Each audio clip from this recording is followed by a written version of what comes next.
ओम शांति। ओम शांति। ओम शांति। ओम शांति यह महामंत्र है जिसका उच्चारण करने से आत्माओं को स्वतः ही शांति की अनुभूति होती है। ओम शांति महामंत्र ये ऐसा महामंत्र है जिसके उच्चारण मात्र से ही आत्मा को शांति की अनुभूति होती है। ओम शांति महामंत्र का अर्थ है कि मैं आत्मा शांत स्वरूप हूं।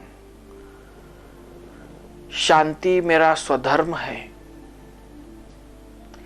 शांति के सागर परमपिता परमात्मा मेरे पिता है। शांति धाम मेरा घर है। यह स्मृति स्वतः ही आत्मा को आती है।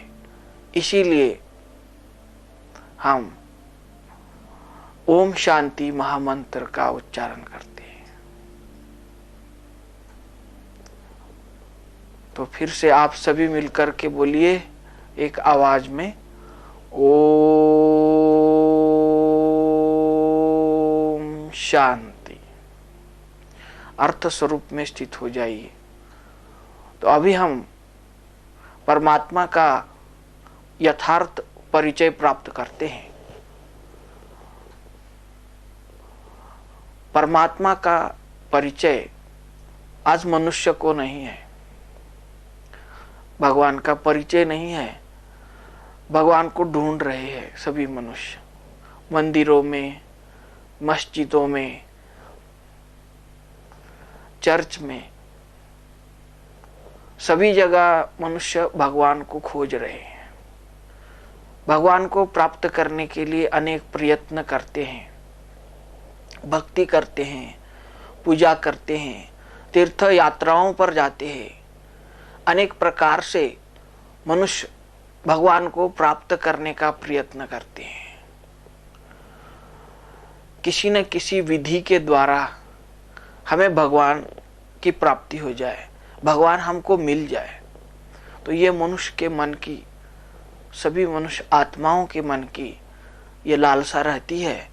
तो उसी के आधार स्वरूप सभी मनुष्य भगवान को पुकार रहे हैं कि हे भगवान हमें दर्शन दो। तो सभी के मन में यह प्रश्न है कि भगवान कौन है। कई तरह के मनुष्य स्वयं को भी भगवान कहते हैं और सभी जगह हम भगवान को ढूंढ रहे हैं। तो मनुष्य के मन में यह कंफ्यूजन हो गया है कि आखिर भगवान है कौन, भगवान कैसे है, भगवान कैसे है, मनुष्य है या मूर्ति है, आखिर भगवान है कैसे। यह भी एक प्रश्न सभी के मन में उत्पन्न होता है। अगर कैसे है तो वो कहाँ रहते हैं, तो ये भी हमको पता नहीं है। अनेक मनुष्य अनेक तरह की बातें भगवान के लिए कहते हैं कि भगवान कहाँ रहते हैं, भगवान क्या करते हैं, तो ये भी हमें पता नहीं है।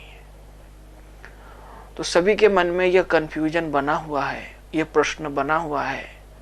तो इन प्रश्नों का उत्तर भगवान ही स्वयं दे सकते हैं। तो मनुष्य कोई भी इन प्रश्नों का उत्तर दे नहीं सकता। तो वैसे भगवान ने गीता में कहा है, यदा यदा हि धर्मस्य ग्लानिर्भवति भारत अभ्युत्थानं धर्मस्य तदात्मानं सृजाम्यहं परित्राणाय साधूनां विनाशाय च दुष्कृतां धर्म संस्थापना अर्थाय संभवामि युगे युगे। तो यह भगवान ने कहा है, जब जब धर्म की ग्लानि होती है, धर्म के नाम पर पापाचार, अत्याचार, भ्रष्टाचार होता है, तो ऐसे अधर्म की विनाश करने के लिए, सत्य धर्म सतयुग का स्थापना करने के लिए मैं अवतरित होता हूं। तो अभी यह कलयुग का अंत है और सतयुग के आदि का समय है, जिसे पुरुषोत्तम संगम युग कहते हैं। तो इस युग पर भगवान का अवतरण, परमात्मा का अवतरण, ईश्वर का अवतरण सृष्टि पर हो चुका है। तो भगवान कहते हैं कि मैं परकाया प्रवेश करता हूं, मैं जन्म मरण से रहित हूं, मैं अजन्मा हूं, मैं अयोनि हूं, मैं योनियों में नहीं आता हूं, मैं अभोगता हूं, मैं सुख दुखों का भोग नहीं भोगता हूं, मैं आता हूं, मैं परकाया प्रवेश करता हूं। मेरा परिचय कोई मनुष्य दे नहीं सकता, मैं स्वयं ही आकर के मेरा परिचय देता हूं। तो इस कलयुग के अंत समय में भगवान का अवतरण, परमात्मा का अवतरण, ईश्वर का अवतरण सृष्टि पर हो चुका है। तो भगवान कहते हैं कि मेरा नाम शिव है। तो शिव यह संस्कृत शब्द है जिसका अर्थ है कल्याणकारी, सर्व का कल्याण करने वाले, सर्व का भला करने वाले, मंगलकारी, हितकारी, कल्याणकारी शिव। तो यह उनका नाम है। पिताओं के पिता, जैसे धर्म पिता है, राष्ट्र पिता है, तो सभी पिताओं का पिता, सभी बापों का बाप, पिताओं का पिता वह है परम पिता। सर्व आत्माओं में सर्वश्रेष्ठ आत्मा, जैसे पापात्मा, पुण्यात्मा, धर्मात्मा, सभी आत्माओं में सर्वश्रेष्ठ आत्मा वह है परमात्मा। तो ये उनका पूरा नाम है, परम पिता शिव परमात्मा, ये उनका नाम है। तो परमात्मा, इनका नाम शिव है। तो नाम तो शिव है, लेकिन इनका रूप कैसा है? जिसका नाम होता है उसका रूप भी है, जिसके लिए कहते हैं सत्यम शिवम सुंदरम। वो सत्य है, उनका नाम शिव है और सदा सुंदर है। अब उनका रूप कैसा है? जिसके लिए साधु संत कहते हैं उनका रूप अति सुंदर है, जिनका रूप देखने से मनुष्य का दिल खुश हो जाता है, वो सदा सुंदर है। तो हम मनुष्य जो है बचपन में होते, छोटे बच्चे होते तो सुंदर होते हैं, बड़े होते तो और कैसे होते हैं, और बूढ़े होते तो और कैसे होते हैं।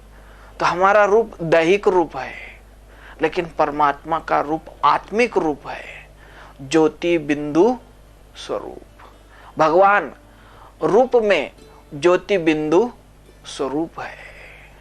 इसलिए कहते हैं कितना मीठा, कितना प्यारा शिव भोला भगवान। तो सदा मीठा, सदा प्यारा, सदा सुंदर परम पिता शिव परमात्मा, यह उनका नाम है। और उनका रूप है ज्योति बिंदु स्वरूप। रूप में भगवान ज्योति बिंदु है। अब ज्योति बिंदु स्वरूप की पूजा नहीं कर पाते हैं।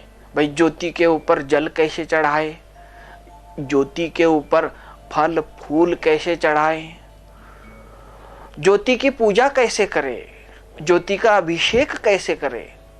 तो ज्योति की पूजा नहीं कर सकते हैं। इसीलिए भक्त लोगों ने भक्ति करने के लिए, पूजा करने के लिए, उपासना करने के लिए ये अनेक प्रकार के शिवलिंग बनाए।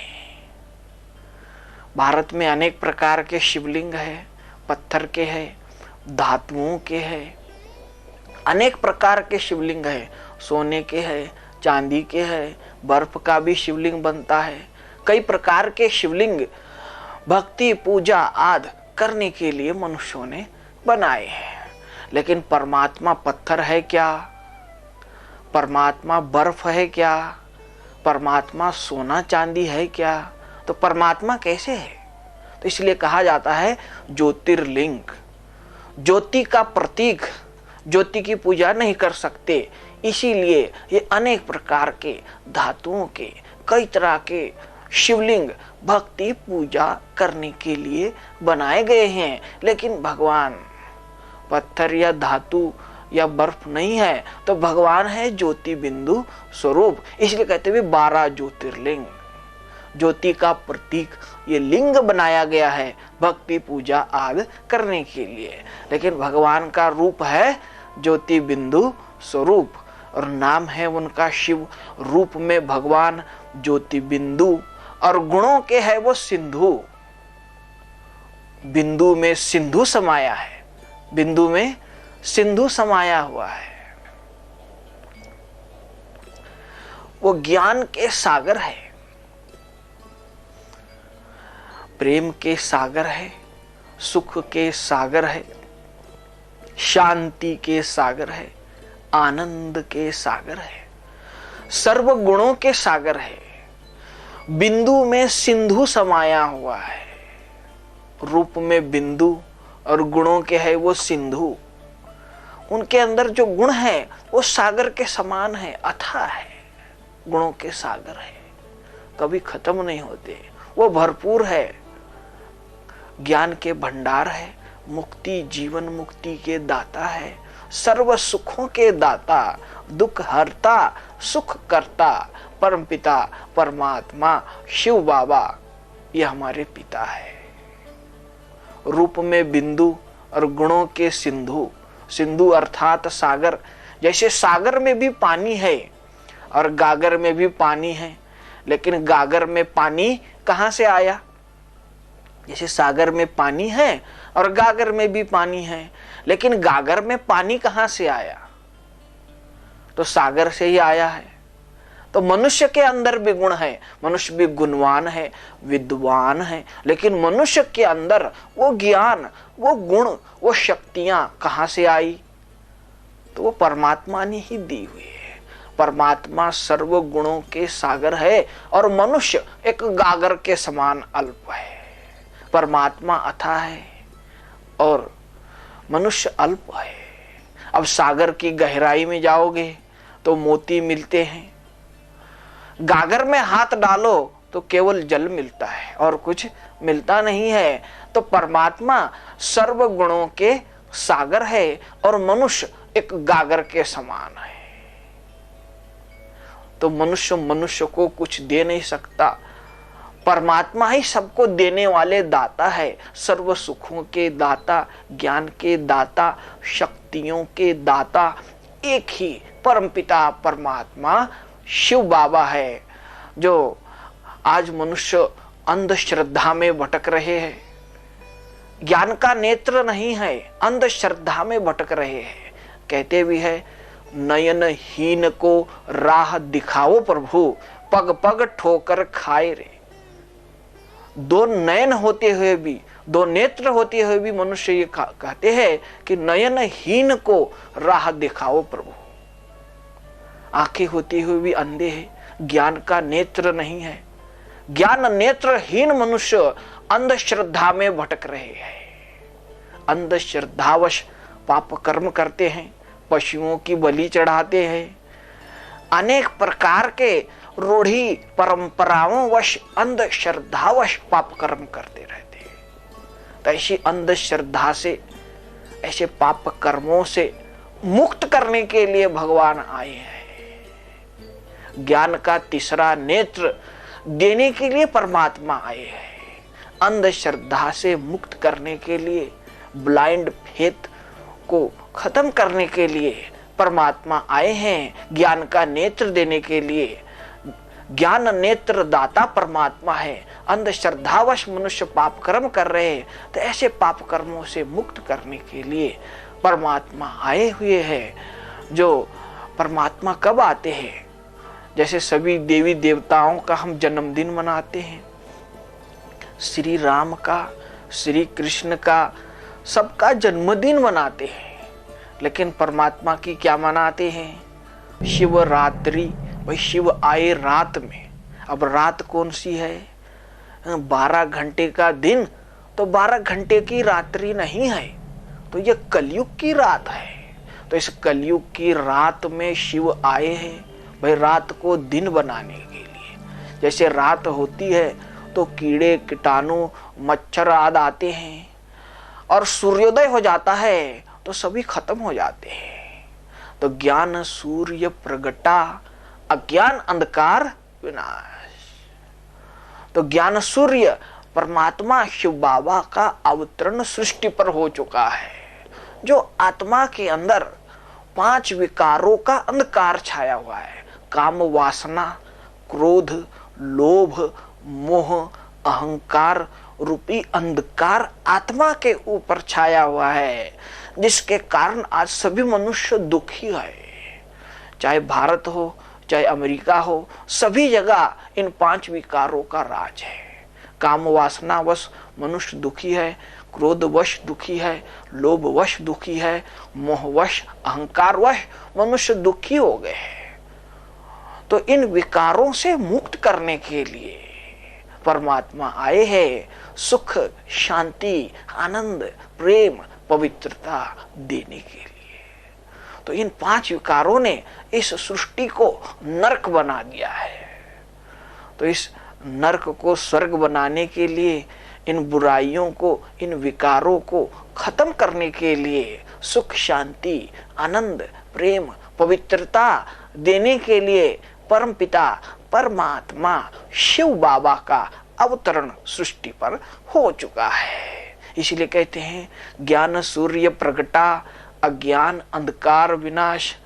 श्लोक भी गाते हैं, असतो मा सद्गममय, तमसो मा ज्योतिर्गमय, मृत्योर्मा अमृतम गमय। तो बोले हे ज्योति आओ, जो हमारी आत्मा के अंदर जो ये तामस अंधकार है, ये विकारों का अंधकार है, इस अंधकार से हमें मुक्त करो और ज्ञान से हमारी ज्योति जगाओ। तो हम सबकी ज्योति जगाने के लिए परमात्मा शिव बाबा का अवतरण इस सृष्टि पर हो चुका है।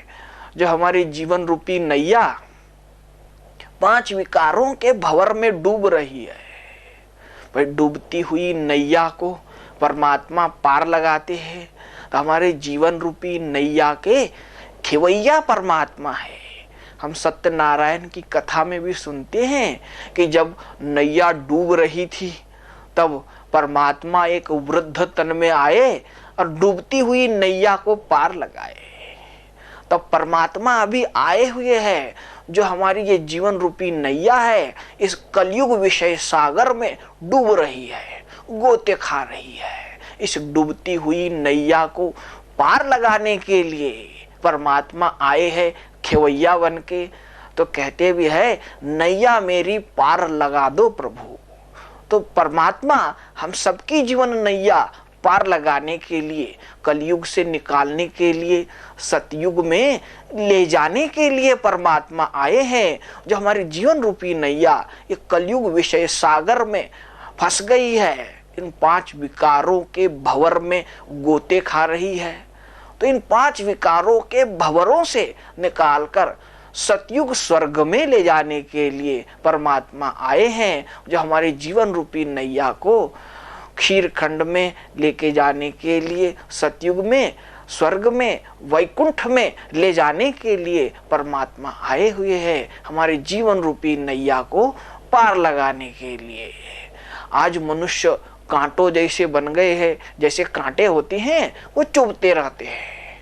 ऐसे मनुष्य एक दो को दुख देते हैं, एक दो को मारने के लिए अस्त्र शस्त्र, गोला बारूद, बम, मिसाइल साथ बनाते हैं एक दो को मारने के लिए। तो मनुष्य कांटों जैसे बन गए हैं। तो कांटों जैसे दुखदाई मनुष्य को परमात्मा फूलों जैसा सुखदाई बनाते हैं। तो परमात्मा बागवान है, माली है, जो कांटों जैसे दुखदाई मनुष्यों को फूलों जैसा सुखदाई बनाते हैं। तो कांटों के जंगल को फूलों का बगीचा, सतयुग स्वर्ग बनाने के लिए परमात्मा आए हैं। परमपिता परमात्मा शिव बाबा नर को नारायण बनाते हैं। नर ऐसी श्रेष्ठ करनी करे जो नर बने नारायण। भाई नारी ऐसी श्रेष्ठ करनी करे जो नारी बने लक्ष्मी और भारत बने स्वर्ग। तो भाई हमारा भारत स्वर्ग था, हम सबके घर सोने के महल थे। जो आज झोंपड़े बन गए हैं, वही झोंपड़ों को महल बनाते हैं। नर को नारायण, नारी को लक्ष्मी और भारत को स्वर्ग बनाते हैं। तो हमारा भारत स्वर्ग था तो आज नरक बन गया है। तो परमात्मा शिव बाबा आए हैं पुनः नर को नारायण, नारी को लक्ष्मी और भारत को स्वर्ग बनाने के लिए। परमात्मा हमसे कुछ लेते नहीं है, धन दौलत महल महाड़ी आदि आपसे लेते नहीं है। तो परमात्मा क्या लेते हैं? जैसे शिव जी के मंदिर में हम जाते हैं तो क्या चढ़ाते हैं? जो अख के धतूरे के फूल चढ़ाते हैं, जहरीले फूल चढ़ाते हैं। तो परमात्मा के लिए कहते हैं कि भाई परमात्मा ने विष पिया, तो आपके पास जो विष है, जो विकार है, वो परमात्मा को दे दो। विकार दे दो, 5 खोटे सिक्के दे दो, स्वर्ग की बादशाही ले लो। तो भगवान भोलेनाथ है जो आपसे आपका विष मांग रहा है। तो कहते बच्चों, मुझे अपने 5 विकार, 5 खोटे सिक्के दे दो और स्वर्ग की बादशाही ले लो। कखपन दे दो, लखपन ले लो। तो मनुष्य भी दान करते हैं, जैसे कोई अन्न दान करते हैं, भाई आज दान दिया कल फिर भूख लग जाती है। कोई वस्त्र दान करते हैं, आज दिया कल फट जाता है। कोई धन दान करते हैं, आज दिया कल खर्च हो जाता है। मनुष्य जो भी दान करते हैं वो सब है अल्पकाल के लिए, लेकिन भगवान देते हैं जन्म जन्मांतर के लिए, 21 जन्मों के लिए, सदा काल के लिए भरपूर करते हैं। तो भोलेनाथ भगवान आए हैं आप सबकी झोली भरने के लिए। कहते भी है भगवान आपके द्वार खड़े हैं कि भगत भर दे रे झोली। जो भगवान आपसे मांग रहे हैं, आपकी जो बुराइयां हैं, आपकी जो बुरी चीजें हैं, वो भगवान को दे दो और स्वर्ग की बादशाही भगवान से ले लो। 21 जन्म के लिए स्वर्ग की बादशाही देने के लिए, सत्युग का राज भाग देने के लिए भगवान आए हैं। तो भगवान को ये बुराइयां दे करके स्वर्ग की बादशाही ले लो। जैसे भी कहानी बताई जाती है, जैसे एक मार्कंडे नाम का बालक था, जब उसका जन्म हो गया तो ज्योतिषी ने बताया कि भाई इसकी आयु जो है वो 12 वर्ष की है और 12 वर्ष के बाद ये मर जाएगा। तो कहते उसने शिव की बहुत भक्ति की 12 वर्ष। जब 12 वर्ष पूर्ण हो गए तो यमराज भैंसे पर सवार हो यमलोक से आ गए, ले जा लिए। भाई यमराज ने मौत का फंदा डाल दिया तो मरता क्या नहीं करता, वो शिवलिंग को पकड़ लिया। कहता हे शिव बाबा, हे भोलेनाथ, मेरे को बचाओ। तो शिव बाबा को पुकारने लगा। तो भोलेनाथ भगवान शिव बाबा परम धाम से भागे दौड़े आ गए और 12 के पीछे बिंदु होकर के बैठ गए। जब 12 के पीछे एक बिंदु लग गया तो कितना हो गया? तो बोले 120। तो बोले 120 वर्ष उसकी आयु हो गई और यमराज को खाली हाथ वापस जाना पड़ा। तो शिव बाबा ने उसको काल के पंजे से छुड़ा लिया। तो शिव बाबा हम सबको काल के पंजे से छुड़ाने के लिए आए हैं। आत्मा का सच्चा ज्ञान दे रहे हैं कि तुम देह नहीं हो, आत्मा हो। ये शरीर विनाशी है, आत्मा अविनाशी है, ये सत्य ज्ञान देते हैं और मृत्यु के भय से मुक्त करते हैं। इसीलिए शिव बाबा को मृत्युंजय, काल पर विजय दिलाने वाले, कालों के काल महाकाल, अमर कथा सुनाने वाले अमरनाथ भी कहा जाता है। तो शिव बाबा हम सबको अमर बनाने के लिए आए हैं। ये अमर कथा, तिजरी की कथा, सत्यनारायण की कथा, सत्यनारायण बनने की कथा स्वयं भगवान शिव बाबा आकर के सुना रहे हैं। तो शिव बाबा को सभी धर्म के लोग याद करते हैं। सिख धर्म के धर्म गुरु गुरु नानक जी कहते हैं, एक ओमकार सतनाम कर्ता पुरख निर्भव निर्वैर अकाल मूरत आयोनी सैपंग गुरु प्रसाद जप आद सच जुगाद सच है भी सच नानक होसी भी सच। तो भाई सत्य श्री अकाल जो बोले सो निहाल। तो गुरु नानक जी एक अकाल मूर्त को, एक ओमकार को याद करते हैं, उनकी ही महिमा करते हैं। महात्मा बुद्ध जिनका नाम था गौतम, वो एक राजा के पुत्र थे। तो महल में बैठे थे तो महल की खिड़की से उन्होंने देखा एक वृद्ध महिला जा रही है। तो वृद्ध महिला जो बीमारी से पूरी तरह ग्रासित है और एक व्यक्ति की मृत्यु हो गई है, उसकी अर्थी वहां से जा रही थी। उन्होंने देखा भाई जीवन का अंत यही है, बुढ़ापा, बीमारी और मृत्यु। तो वो लाश के पीछे शमशान चले गए और जाकर के शमशान में वो बरगद के नीचे बैठे और वो तपस्या करने लगे। तो वहां पर उनको ज्योति स्वरूप परमात्मा शिव बाबा का साक्षात्कार हो गया। वो ज्योति बिंदु का स्मरण करने लगे और ज्योति बिंदु की तपस्या करके, ज्योति बिंदु को याद करके वो गौतम से महात्मा बुद्ध बन गए और विश्व कल्याण की सेवा में निकल गए। क्रिश्चियन धर्म के धर्म स्थापक क्राइस्ट कहते हैं, God is light, I am son of the God. मैं गॉड नहीं हूं, गॉड लाइट अर्थात ज्योति है, मैं उनका बच्चा हूं। तो वो भी ज्योति स्वरूप का ही ध्यान करते हैं और चर्च में कैंडल्स जलाते हैं तो वो भी निराकार परमात्मा ज्योति बिंदु शिव बाबा का ही ध्यान करते हैं।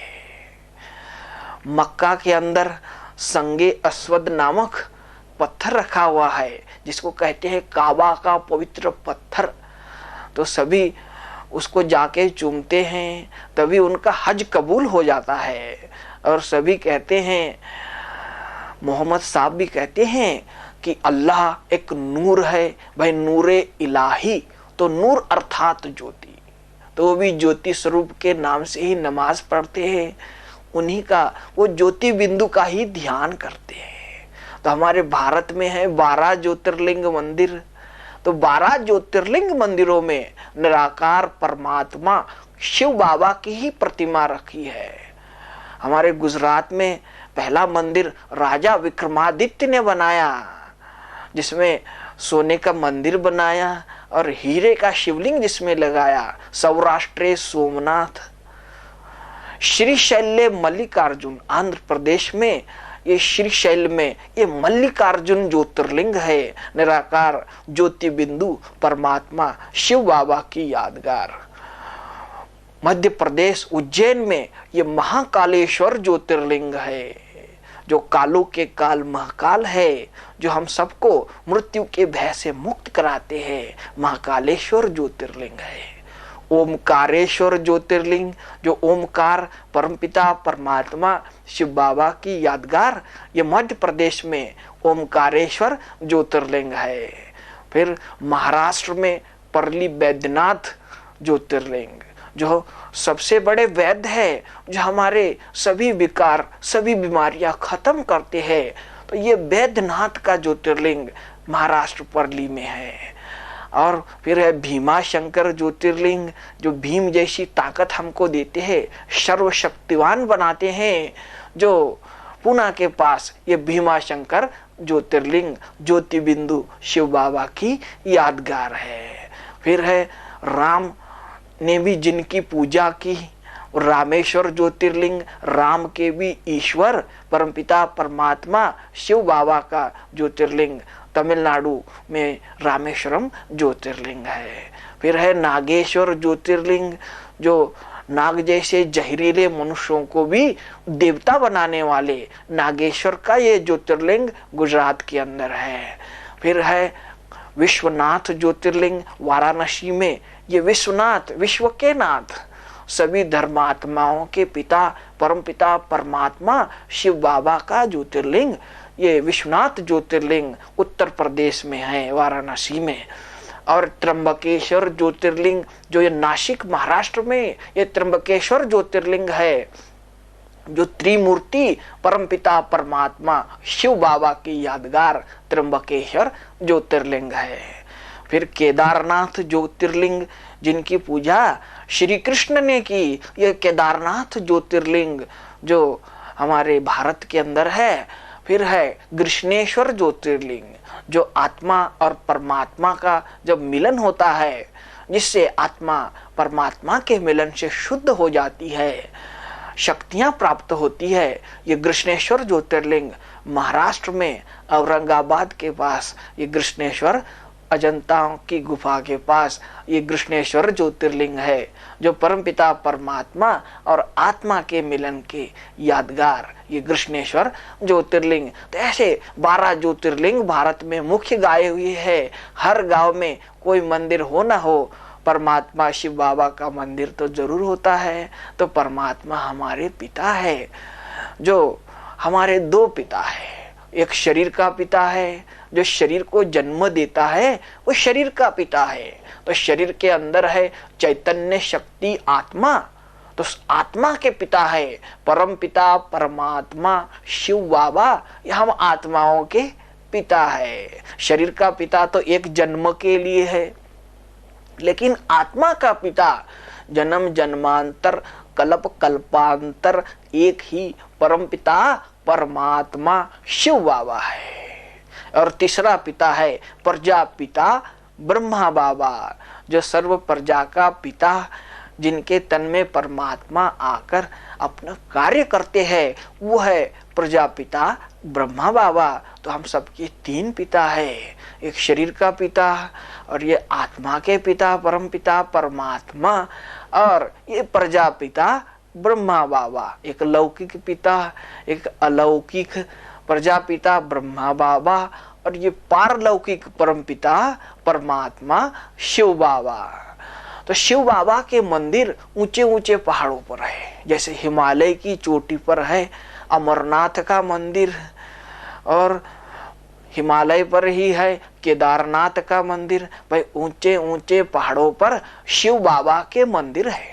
तो शिव बाबा के लिए कहते हैं ऊंचा तेरा नाम है, ऊंचा तेरा काम है, और ऊंचा तेरा धाम है।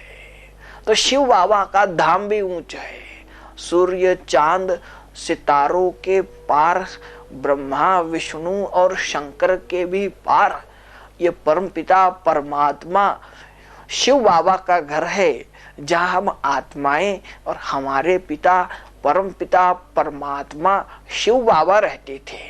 वहां से हम आत्माएं ये सृष्टि रंगमंच पर आए हैं खेल खेलने के लिए।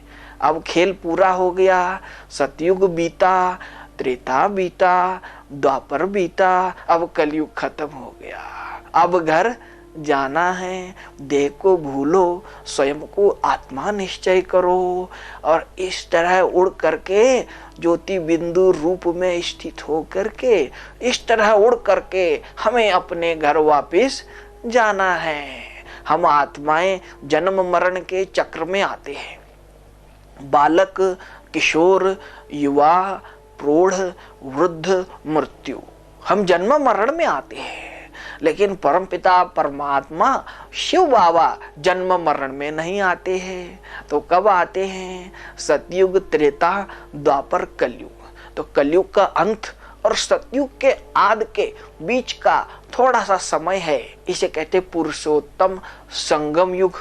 तो इस पुरुषोत्तम संगम युग अभी चल रहा है। तो इस युग पर परमात्मा का अवतरण, भगवान का अवतरण इस सृष्टि पर हो चुका है। तो 1937 में 1937 में परमपिता परमात्मा शिव बाबा ने इस साधारण तन दादा लेखराज के तन में परमात्मा शिव बाबा ने प्रवेश किया और इनका नाम रखा प्रजापिता ब्रह्मा, और इनके मुख के द्वारा परमपिता परमात्मा शिव बाबा ये सत्य गीता ज्ञान सुना रहे हैं। जिस ज्ञान को आचरण में लाकर मनुष्य देवता बन रहे हैं। आज पूरे भारत में और भारत के बाहर 140 देशों में 10 लाख भाई बहन मनुष्य से देवता बनने का पुरुषार्थ कर रहे हैं, परमात्मा की श्रीमत पर चल रहे हैं, दैवी दुनिया की स्थापना हो रही है। तो इस दैवी दुनिया की पालना ये विष्णु चतुर्भुज करते हैं। 2 भुजाएं लक्ष्मी की और 2 भुजा नारायण की। लक्ष्मी और नारायण का मिला जुला कंबाइंड रूप दिखाया है विष्णु चतुर्भुज।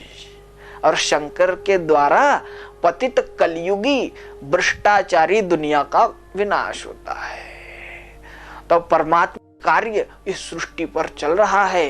परमात्मा शिव बाबा दैवी दुनिया की स्थापना प्रजापिता ब्रह्मा बाबा के द्वारा कर रहे हैं और शंकर के द्वारा पतित कलयुगी भ्रष्टाचारी दुनिया का विनाश कार्य भी शुरू है। तो परमपिता परमात्मा शिव बाबा ये मनुष्य सृष्टि रूपी कल्प वृक्ष के बीज है।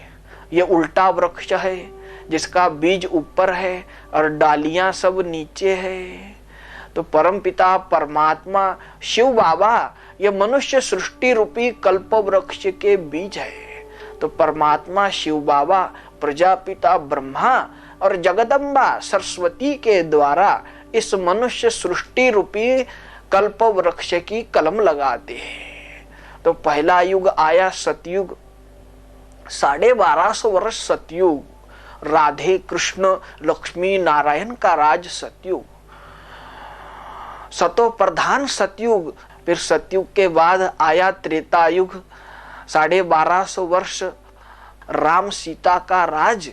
त्रेता युग आया, सतयुग और त्रेता युग 2500 वर्ष भारत में स्वर्ग था। एक धर्म, एक राज, एक भाषा, एक कुल, एक मत था। फिर द्वापर युग शुरू हो गया, भक्ति पूजा पाठ शुरू हो गया। देवताएं व मार्ग में लग गए, जो भक्ति शुरू हो गई। राजा विक्रमादित्य ने सोमनाथ का पहला मंदिर बनाया जहां से भक्ति पूजा पाठ शुरू हो गया। तो भक्ति करने के अनेक तरीके निकले। इब्राहिम आए जिन्होंने इस्लाम धर्म की स्थापना की, बुद्ध आए जिन्होंने बौद्ध धर्म की स्थापना की, क्राइस्ट आए जिन्होंने क्रिश्चियन धर्म की स्थापना की, शंकराचार्य आए जिन्होंने संन्यास धर्म की स्थापना की, गुरु नानक जी आए जिन्होंने सिख धर्म की स्थापना की। अनेक धर्म स्थापकों ने अपने अपने धर्मों की स्थापना की, भक्ति पूजा आदि करने के नए नए तरीके निकाले। तो धर्म तो शांति के लिए, भक्ति भावना के लिए स्थापन किए गए। फिर धर्मों में झगड़े शुरू हो गए, कलह शुरू हो गया, जिसको कलह युग कहा गया। तब इस कलह युग का अंत है। परमपिता परमात्मा शिव बाबा प्रजापिता ब्रह्मा के तन में आए हैं और सृष्टि के आदि मध्य अंत का ज्ञान दे रहे हैं। और जो परमात्मा से विपरीत बुद्धि लोग हैं वो आपस में लड़ रहे हैं। तो शास्त्र में कहते हैं यादव कौरव आपस में लड़े, यादवों के पेट से मुसल निकले और उन्होंने अपने कुल का नाश कर लिया। तो परमात्मा से विपरीत बुद्धि लोग बॉम्ब्स मिसाइल्स आदि बना करके आपस में लड़ने की तैयारियां कर रहे हैं, जो लड़के खत्म हो जाएंगे। जो परमात्मा से प्रीत बुद्धि है, परमात्मा की श्रीमत पर चलकर परमात्मा का ध्यान कर दैवी गुणों को आचरण में लाकर आने वाली सतयुगी दुनिया में देव पद को प्राप्त करेंगे। जो विपरीत बुद्धि होंगे वो लड़ करके खत्म हो जाएंगे। तो परमपिता परमात्मा कहते हैं अगर मेरे से प्रीत जोड़नी है, मुझे प्राप्त करना है, मेरे दर्शन करने हैं, तो पहले आप स्वयं के दर्शन करो। जब तक आप स्वयं को नहीं पहचानोगे तो मेरे को भी नहीं पहचान सकते हो। दिन भर हम मैं शब्द का प्रयोग करते हैं, लेकिन मैं कौन हूं जानते नहीं है। तो मैं बोलने वाली कौन है? मैं बोलने वाला मुंह है क्या? तो कौन है मैं बोलने वाली शक्ति? ये मैं को आप जानते नहीं है। तो पहले मैं को पहचानिए कि आप कौन है, ये स्वयं का परिचय प्राप्त कीजिए। जैसे एक बहुत बड़ा मंदिर है और मंदिर में मूर्ति नहीं है तो मंदिर का महत्व नहीं है। तो ये शरीर एक मंदिर है, तो इस शरीर रूपी मंदिर में आत्मा रूपी मूर्ति विराजमान है। आत्मा सारथी है और ये शरीर ये रथ के समान है और ये पंच इंद्रियां घोड़े के समान है, जिसका नियंत्रण आत्मा ब्रकुटी में बैठ करती है। तो ब्रकुटी के बीच आत्मा प्रकाश स्वरूप है, इसीलिए ब्रकुटी में तिलक लगाया जाता है, क्योंकि आत्मा ब्रकुटी के अंदर रहती है। तो इसलिए कहते ब्रकुटी के बीच चमकता है अजब सितारा। तो ब्रकुटी के बीच चमकता सितारा आत्मा है, जो आत्मा ब्रकुटी में बैठ करके सारे शरीर का नियंत्रण करती है। आंखों से देखने वाली, मुख से बोलने वाली, कानों से सुनने वाली, शरीर के सर्व कर्मेंद्रियों से कर्म करने वाली आत्मा है। तो आत्मा प्रकाश स्वरूप है।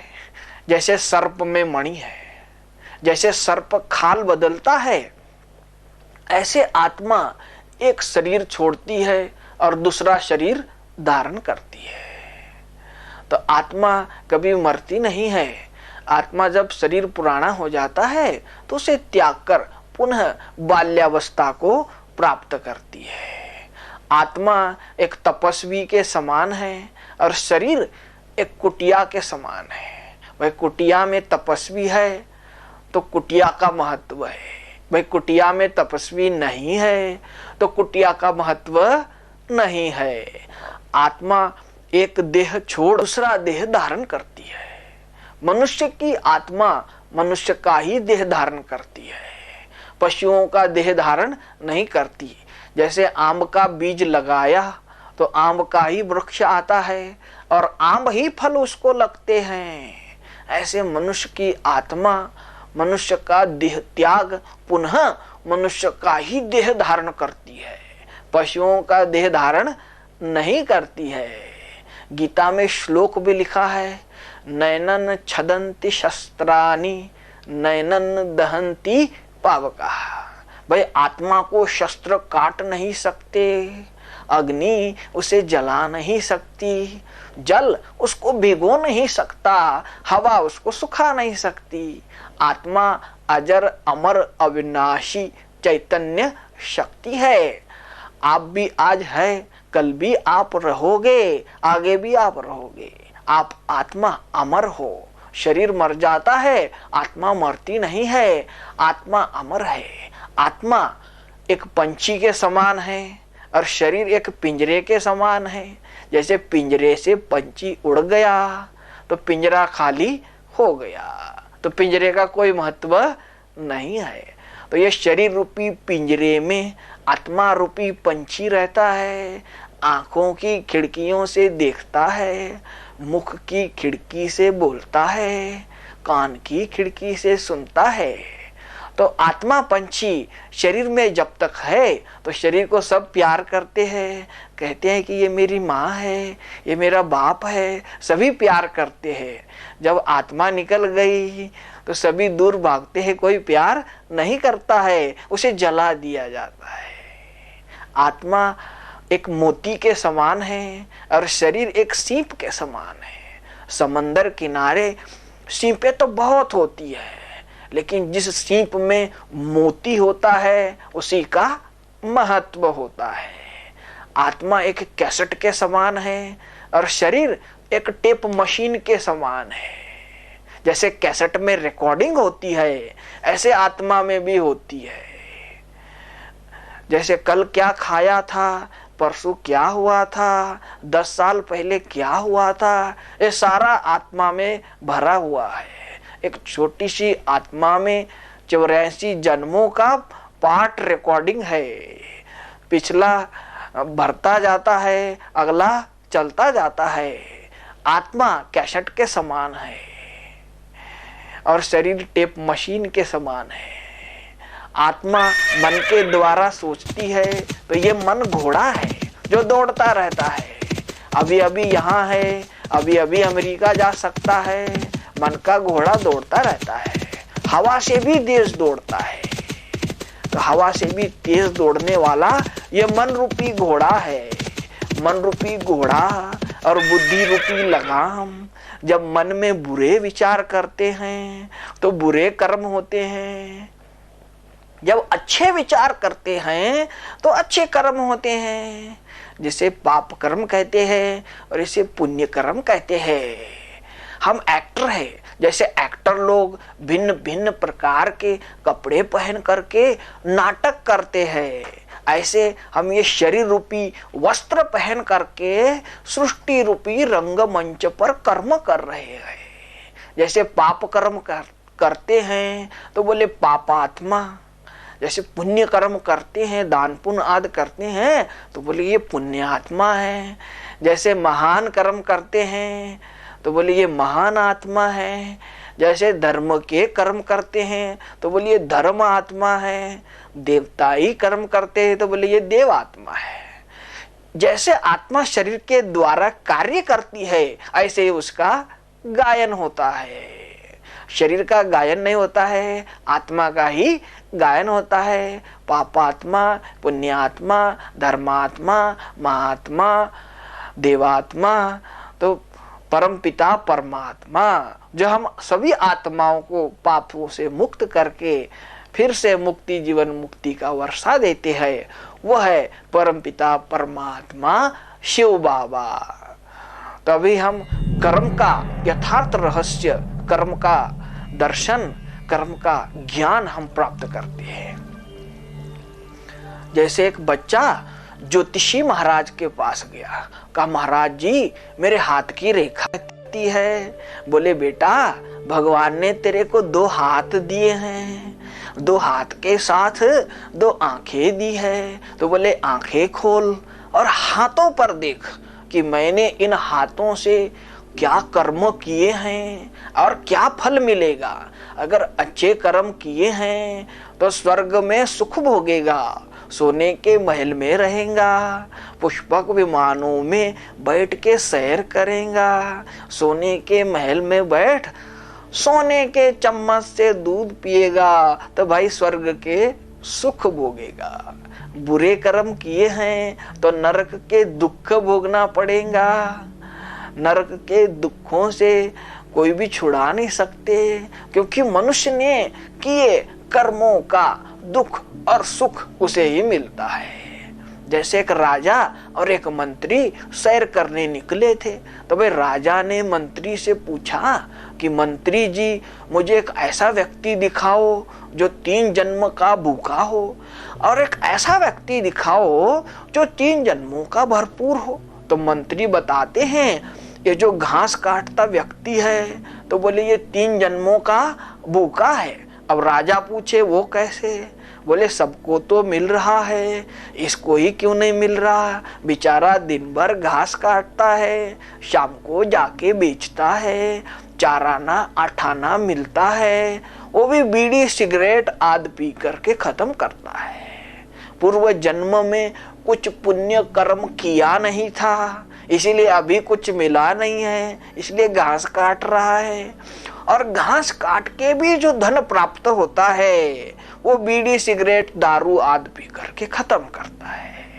पूर्व जन्म में कुछ पुण्य कर्म किया नहीं था, इसीलिए अभी कुछ मिला नहीं है, अभी भी कुछ पुण्य कर्म कर नहीं रहा, तो आगे भी कुछ मिलने वाला नहीं है। इसलिए ये 3 जन्मों का भूखा, गरीब, दुखी, भाग्यहीन व्यक्ति है। दूसरा व्यक्ति बताया जो सोना चांदी दान कर रहा था, उसके पूर्व जन्म इसके पास बहुत धन था जो इसने दान कर दिया। जब धन दान कर दिया तो सोना चांदी हो करके मिला, अब सोना चांदी भी दान कर रहा है। तो जरूर अगले जन्म हीरे मोती ही मिलेंगे। तो बोले ये 3 जन्मों का भरपूर भाग्यवान व्यक्ति है। जैसे एक व्यक्ति पौधे लगा रहा है, उसके बाप दादा ने बहुत पेड़ पौधे लगाए थे, उसके घर में खूब बाग बगीचे फल फूल है, जो खुद भी खाता है, दूसरों को भी खिलाता है, संतुष्ट है। लेकिन एक आदमी है जिसने एक ही पेड़ लगाया, जब सीजन आई फल तो तोड़ लिया, अब सोचता है अब पेड़ तो खाली हो गया, अब इसको रख के क्या करूं। तो बोले पेड़ भी काट के बेच दिया। जब अगली सीजन आई, लोग फल खाने लगे तो बैठ के पछताने लगा, अरे मेरे पास तो एक भी फल नहीं है। जब पेड़ ही काट दिया तो फल कहाँ से आएगा। तो बताया जो लगाता है वो पाता है, खाता है, जो काटता है वो पछताता है। जैसे एक चिड़िया होती है, तिनका तिनका ढूंढ के लाती है, प्यार से अपना घर बनाती है, उतनी ही लकड़ी वो ढूंढ के लाती है जितनी उसको आवश्यक है। कारपेंटर की तरह, टेलरिंग मास्टर की तरह उसकी सिलाई करती है, बुनाई करती है। इलेक्ट्रिशियन की तरह उसमें लाइट भी लगाती है। वो जिगनू का कीड़ा पकड़ कर ले आती है और उसमें फिट कर देती है, वो लाइट देते रहता है। बारिश के समय, तूफान के समय खुद भी रहती है और अपने बच्चों को भी रखती है। लेकिन एक बंदर है, उसका खुद का तो कोई घर होता नहीं, और बंदर पेड़ पर चढ़कर चिड़ियाओं के घोंसले भी तोड़ देता है। लेकिन जब बारिश आती है तो बंदर का तो घर होता नहीं, आश्रय के लिए लोगों के घरों में घुसता है, लेकिन वहां भी जाके चुप नहीं बैठता है, कपड़े फाड़ता है, बर्तन गिराता है, उधम मचाता है, जो लोग उसको मार के भगा देते हैं, क्योंकि उसके कर्म खराब है। जो दूसरों के घर उजाड़ता है उसको कहीं भी घर नहीं मिलता, जहां तहां से मार के भगा दिया जाता। जैसे एक डाकू है, उसके हाथ में चाकू है, अब डाकू के हाथ का चाकू देख लोग डर के भागते हैं, अरे इसका चाकू लग जाए तो हम मौत के घाट उतर जाएं। लेकिन एक डॉक्टर है, जब वो ऑपरेशन करता है तो उसके भी हाथ में चाकू होता है, लेकिन डॉक्टर के चाकू से तो कोई डरते नहीं है। उसके आगे तो लाइन लगाते हैं, रिक्वेस्ट करते हैं, कहते हैं डॉक्टर जी, बोले जितने पैसे चाहिए उतने ले लो, लेकिन जरा जल्दी हमारा ऑपरेशन करो, माना जरा जल्दी चाकू मारो। पैसा देके रिक्वेस्ट करके चाकू मरवा लेते हैं, क्योंकि डाकू का चाकू लगता है तो मौत के घाट उतरते हैं, और डॉक्टर का चाकू लगता है तो नया जीवन मिलता है। डाकू चाकू लगाने के लिए दिन रात मेहनत करता है, प्लान बनाता है। ऐसा एक बच्चा है जो दिन रात पढ़ाई करता है, दिन रात पढ़ लिख करके बच्चा बड़ा हो करके जज बन गया, न्यायाधीश बन गया। उसी क्लास में एक दूसरा बच्चा था जो दिन रात लड़ाई झगड़े करता है, स्कूल में लड़ता है, घर में लड़ता है, जहां तहां लड़ता झगड़ता रहता है। भाई लड़ झगड़ के बड़ा होके वो डाकू बन गया और उसने किसी को चाकू से मार दिया, जो इसको भी पकड़ के अदालत में पहुंचा दिया। भाई दोनों बच्चों ने दिन रात मेहनत की, एक ने पढ़ने की मेहनत की और एक ने लड़ाई झगड़ा करने की मेहनत की। भाई दोनों ने मेहनत की और दोनों एक जगह पहुंच गए, अदालत में। अब दोनों का कर्म भी एक ही है, डाकू भी किसको चाकू लगाकर मारने का ही कर्म करता है और जज भी किसी को मौत की सजा सुनाकर मारने का ही कर्म करता है। भाई दोनों मारने का ही कर्म करते हैं, लेकिन डाकू को मौत के बदले सजाए मौत मिलती है और जज को किसी को मौत की सजा देने के बदले भाई तनख्वाह मिलती है, पेमेंट मिलता है, पगार मिलता है। कर्म तो एक ही है, लेकिन फल कैसा भिन्न मिलता है ये यहाँ पर दर्शाया गया है। जैसे एक बच्चा है, बोलिए बहुत गुणवान है, बहुत गुणी बच्चा है, इसके अंदर बहुत अच्छे गुण है। भाई गुणवान है तो इसका क्या करें?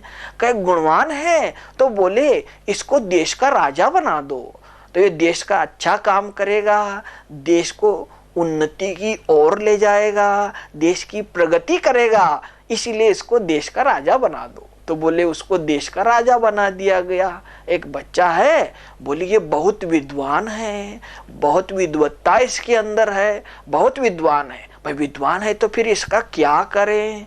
कहे विद्वान है तो बोले इसको बहुत बड़े मंदिर का पुजारी बना दो, तो बोले उसको बहुत बड़े मंदिर का पुजारी महंत बना दिया गया। एक बच्चा है, बोले ये बहुत बलवान है, इसके अंदर बहुत ताकत है, बल के आधार पे गली मोहल्ले में लड़ाई झगड़े करता रहता है, सबको डराता धमकाता रहता है। बोले इसका क्या करें?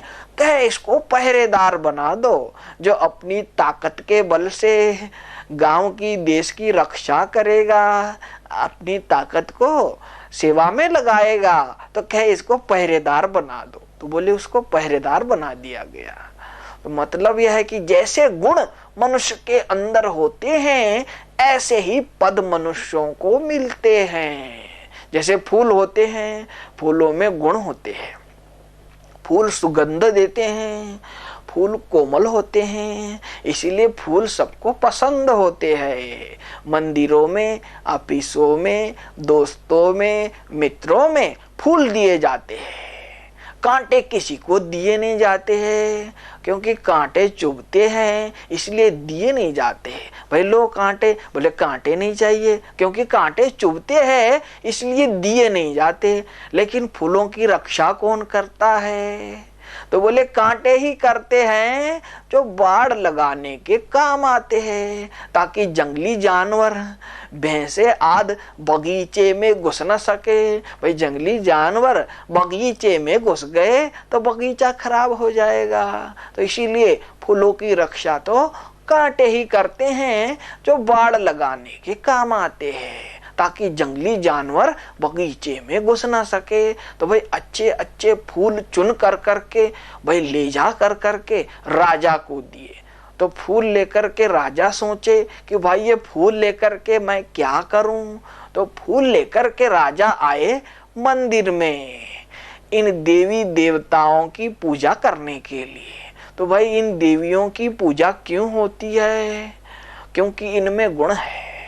अब देवी की मूर्ति तो कोई रोती सूरत की तो दिखाई नहीं है, देवी हमेशा हर्षित मुख दिखाई जाती है कि देवियों के अंदर गुण है, हर्षित मुखता, सहनशीलता, नम्रता। तो मिट्टी की और पत्थर की पूजा नहीं होती, तो कहे उनके गुणों की और शक्तियों की पूजा होती है। तो ये गुण और ये शक्तियां इन देवियों में कहां से आई? तो बोले इसी पुरुषोत्तम संगम युग पर गुणों के सागर, शक्तियों के सागर, परम पिता परमात्मा शिव बाबा का अवतरण हो गया। तो परमात्मा शिव बाबा से योग लगा के परमात्मा के गुणों को अपने जीवन में धारण किया, वही नर बन गया नारायण और वही नारी बन गई लक्ष्मी। तो अपने ही कर्मों से नर से नारायण बन स्वर्ग का ताज तखत भी पा सकते हैं, और अपने ही कर्मों से फांसी के तख्ते पर भी पहुंच सकते हैं। तो कर्म के अनुसार ही स्वर्ग का ताज तखत है और कर्म के अनुसार ही फांसी का तख्ता है। तो भगवान ने भाग्य बनाने की कलम आपके हाथ में दी है, तो आप स्वर्ग का राज्य भाग्य ले लो या फांसी का तख्ता ले लो, ये आपके हाथ में है। तो आपका नसीब, आपका भाग्य आपके हाथ में है। श्रेष्ठ कर्म करके स्वर्ग का राजभाग प्राप्त करो, क्या माया रावण की मत पर चलकर भ्रष्ट कर्म करके फांसी के तख्ते पर पहुंच जाओ। जहां भी जाना है ये आपके हाथ में है।